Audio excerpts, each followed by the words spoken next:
আষাঢ়ে ব্যস্ততা বাড়ে পিরোজপুরের নাজিরপুর উপজেলার প্রায় ১২টি গ্রামের কৃষকদের ভাসমান সবজি চাষে। এখানকার ভাসমান বেড তৈরির পর উপরিভাগ আবাদ উপযোগী হতে প্রায় ১৫ থেকে ২০ দিন সময় লাগে।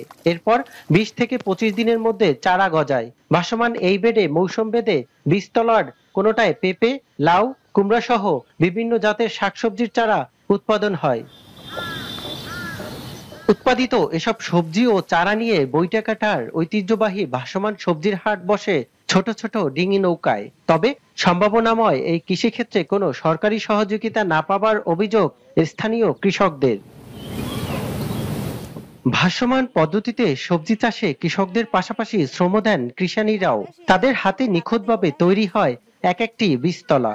এসব গ্রামের প্রতিটি বাড়িতেই দেখা যায় বীজতলা তৈরিতে নারীর ব্যস্ততা। প্রতি ১,০০০ বীজতলা বিক্রি হয় ৬ থেকে ৮,০০০ টাকায়।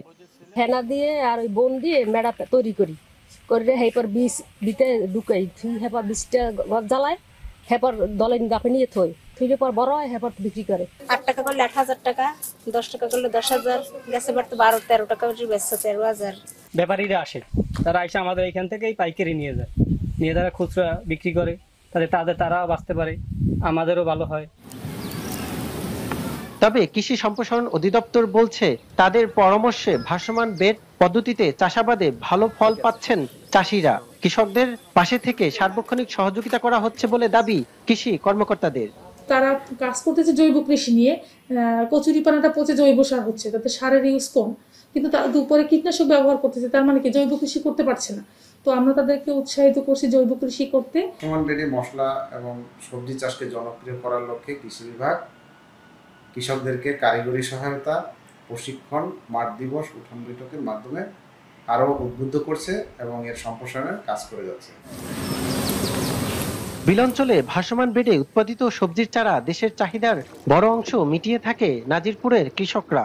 অর্থনীতিবিদরা বলছেন কৃষকদের সহজ শর্তে ঋণের ব্যবস্থা করা গেলে যেমন এই ধরনের আবাদের পরিধি বাড়বে, তেমনি পুষ্ট হবে স্থানীয় কৃষি অর্থনীতি। এখানকার লোকেরা এটা কিন্তু সম্পূর্ণ ব্যক্তিগত উদ্যোগে তাদের কৃষিকাজের অংশ হিসেবে, তাদের কর্মসংস্থানের অংশ হিসেবে তারা এটা করে আসছে। এখানে কোনো সরকারি সহায়তা সরাসরি নেই। সবার আগে যেটা দরকার সেটা হলো কম সুদে বা বিনা সুদে তাদেরকে ঋণ দেওয়া যায় কিনা।